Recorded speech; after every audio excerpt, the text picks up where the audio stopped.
하신 말씀 볼게요. 사사기 11장입니다. 29절 31절 제가 봉독해 올리겠습니다.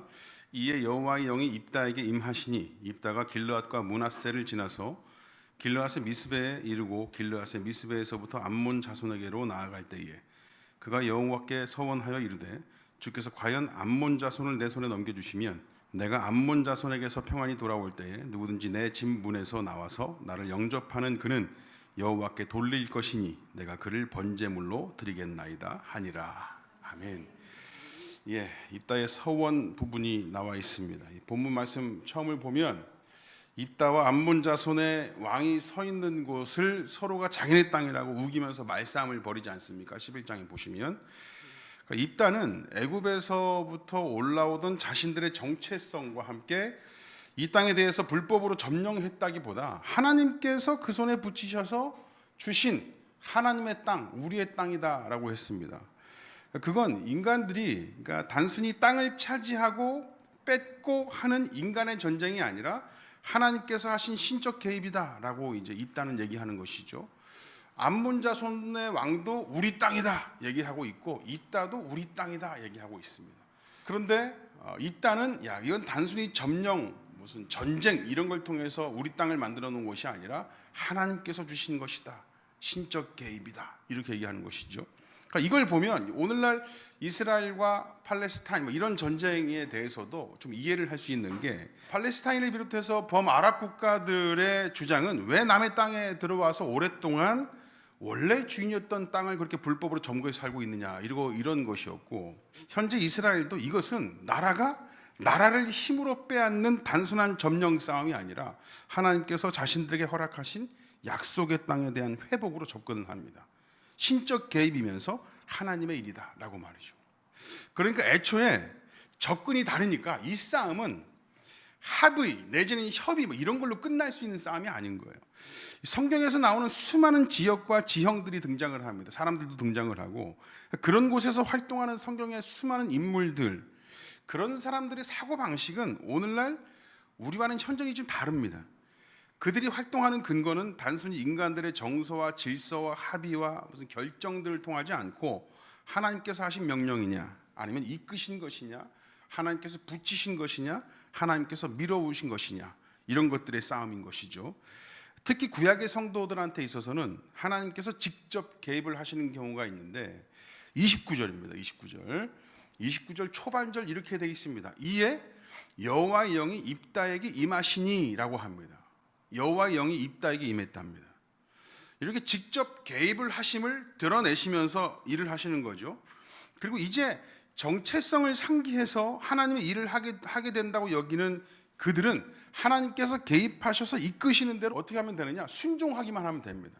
하나님께서 직접 개입하셨으니까 순종하기만 하면 됩니다. 우리 29절 다시 한번 읽어보실게요. 시작.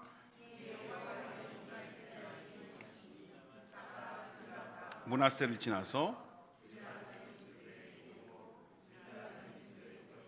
암몬 자손에게로 나아갈 때에 이스라엘의 이 처음에 자신들과는 출신 성분 자체가 다르다고 무시하면서 경멸해서 손가락질하며 입다를 쫓아냈잖아요. 그런 입다를 머리 삼으려고 데려왔습니다. 그 이유가 뭐죠? 11장 1절에 의하면 길르앗 사람 입다는 큰 용사였으니 라고 되어 있습니다. 큰 용사였다. 암몬 자손들과 대치해서 전쟁을 하려고 모였는데 누구 하나 나서서 암몬 자손들과 싸울 사람이 없어.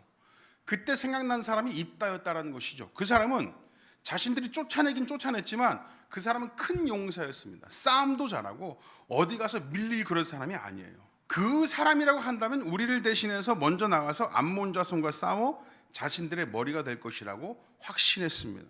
입다 또한 그렇게 여겼기 때문에 자신을 찾아온 사람들한테 괜히 기드원과 같이 므낫세 중에 극히 약하고 아버지 집에서 가장 작은 자입니다 이러면서 빼거나 그러지 않았어요. 이스라엘 장로들이 자신들이 찾아오니까 이 사람이 뭐라고 그랬냐면 진짜 내가 너희들의 머리가 되겠냐? 라고 묻습니다. 얼마나 자신감이 있으면 그렇겠습니까? 이 정도면 큰 용사 소리를 들을 만합니다. 괜히 빼거나 그러지 않고 오히려 진짜 내가 머리가 되겠냐고, 내가 가서 싸우기만 하면 되겠냐라고 묻는 것이죠. 힘을 부리고 온갖 잡료들과 어울리면서 대장 노릇을 하고 있습니다. 그냥 가만 놔둬도 입다는 싸움을 아주 잘하는 사람이에요.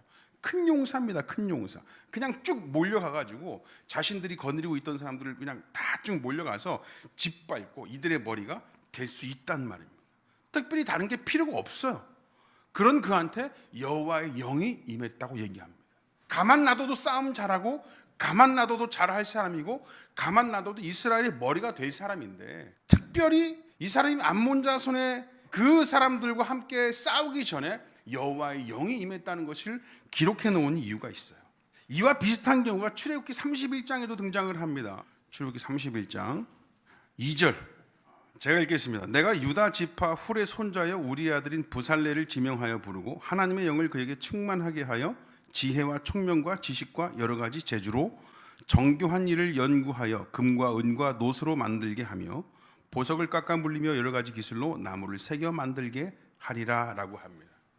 자, 하나님께서 이스라엘 백성들을 출애굽시키시고 광야에 살게 하셨습니다. 광야를 지나는 동안에 성막을 짓게 하는데 성막을 지을 만한 온전한 기술자들을 모세에게 붙여주시는 것이죠. 그냥 아무나 붙여준 게 아니라 최고의 기술자들을 모세에게 붙여줬습니다. 그 중에 대표적인 사람이 부살렐과 오홀리압이라는 사람인데, 오늘 이 등장하는 이 부살렐은 가만 놔둬도 그냥 하나님께서 야 성막 지어라, 제단 만들고 뭐 이렇게 번제단 만들고 뭐 이렇게 금초대 만들고 얘기만 하면 알아서 만들 사람이었어요. 실력이 원래 좋습니다. 그런데 그런 그에게 특별히 하나님께서 하나님의 지혜와 총명을 주시는 거예요. 원래 조각을 잘하는 사람입니다.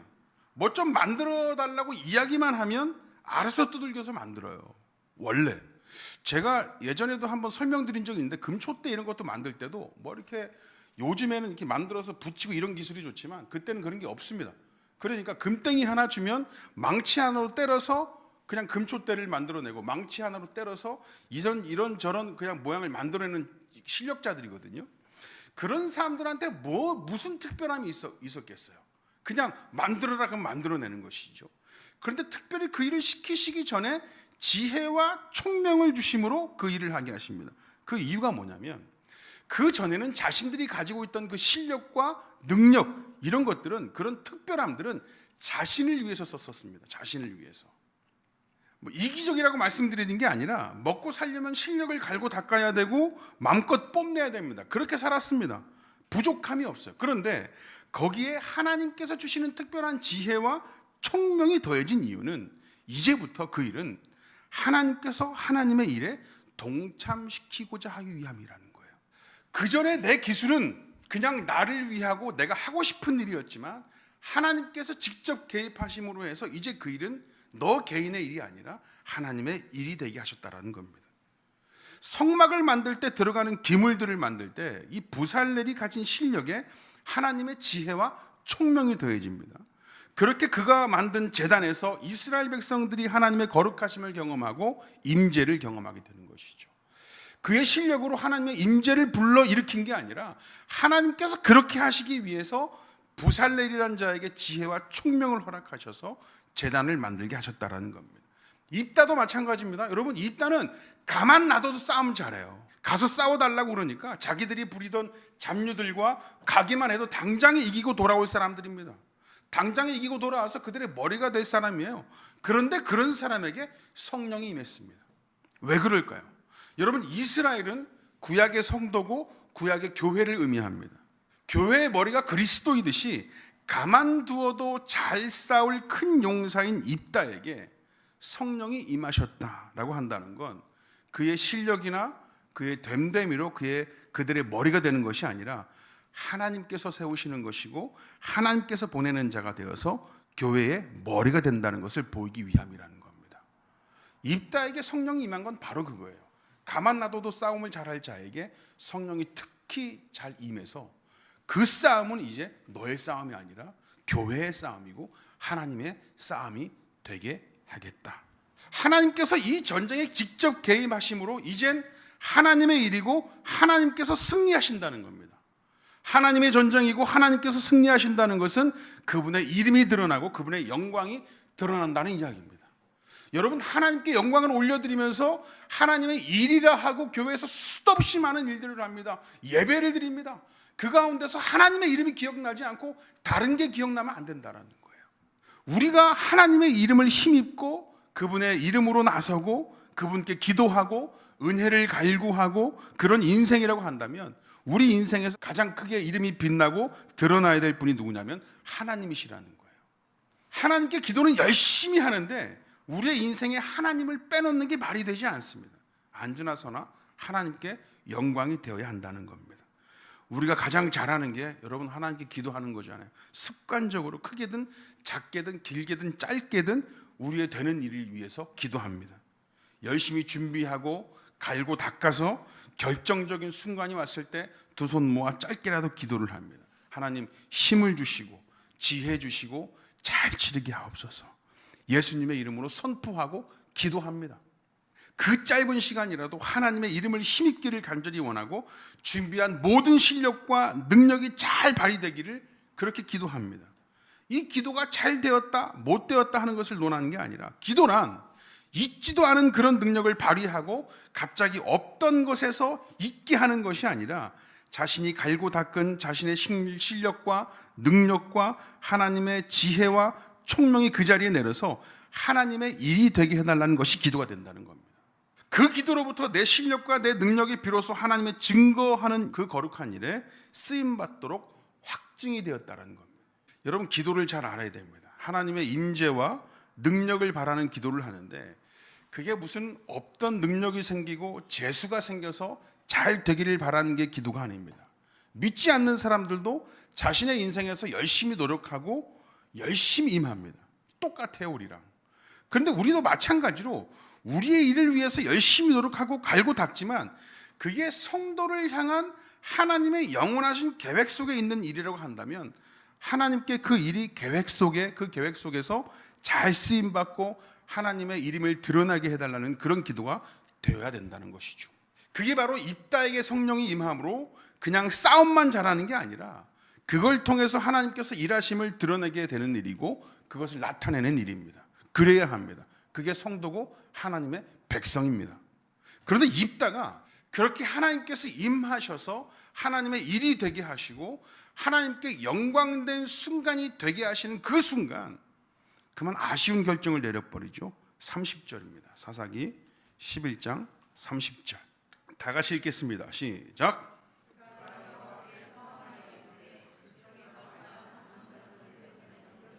서원했습니다. 31절 다 같이 시작.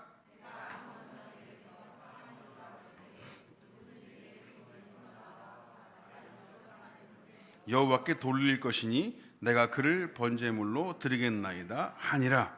여러분 여호와의 영이 성령이 입다에게 임했습니다. 입다를 하나님의 일로 드디어 사사로 인치시고 그와 함께 하심을 나타내셨는데 이제 네가 하는 일은 네가 하는 싸움은 네 싸움이 아니고 너 잘났다고 너 머리 삼는 일은 네 마음대로 하는 게 아니고 내 일이 되었고 내가 그렇게 하는 것이다 라는 의미로 성령이 임했다고 하는데 뜬금없이 입다가 서원을 해버린단 말이죠. 어떻게 서원을 합니까? 하나님 이번 싸움에서 이기기만 해주시면 돌아오는 길에 누구든지 내 집 문에서 나를 영접하러 오는 그를 하나님께 번제물로 드리겠습니다. 이번만 이기게 해주시면 번제물로 드리겠습니다 라고 약속을 해버려요. 여러분 어디서 많이 본 기도죠? 우리도 많이 합니다. 하나님 이번만 이기게 하옵소서. 이번만 잘되게 하옵소서. 그러면 신앙생활 더 열심히 하고 더 헌신하겠습니다. 그런 기도 한 번도 안 해보신 분 손 들어보세요. 다 해보셨죠? 이게 무조건 잘못됐다 이런 걸 말씀드리는 게 아니라 그럴 수 있습니다. 그런데 이건 이 전문 용어로 이 초보신앙이라고 하는 겁니다. 초보신앙. 우리가 누리는 은혜가 우리가 무엇을 한다든가 또는 담보물을 내놓듯이 조건을 내걸어 얻는 것이 아니라 우리가 성공하든 무엇을 이루든 하는 게 하나님께서 주신 것이라면 하나님의 영원하신 계획 속에 누리게 하신 은혜라고 하는 겁니다. 은혜. 우리의 가치나 준비나 열심이 먼저가 아닙니다.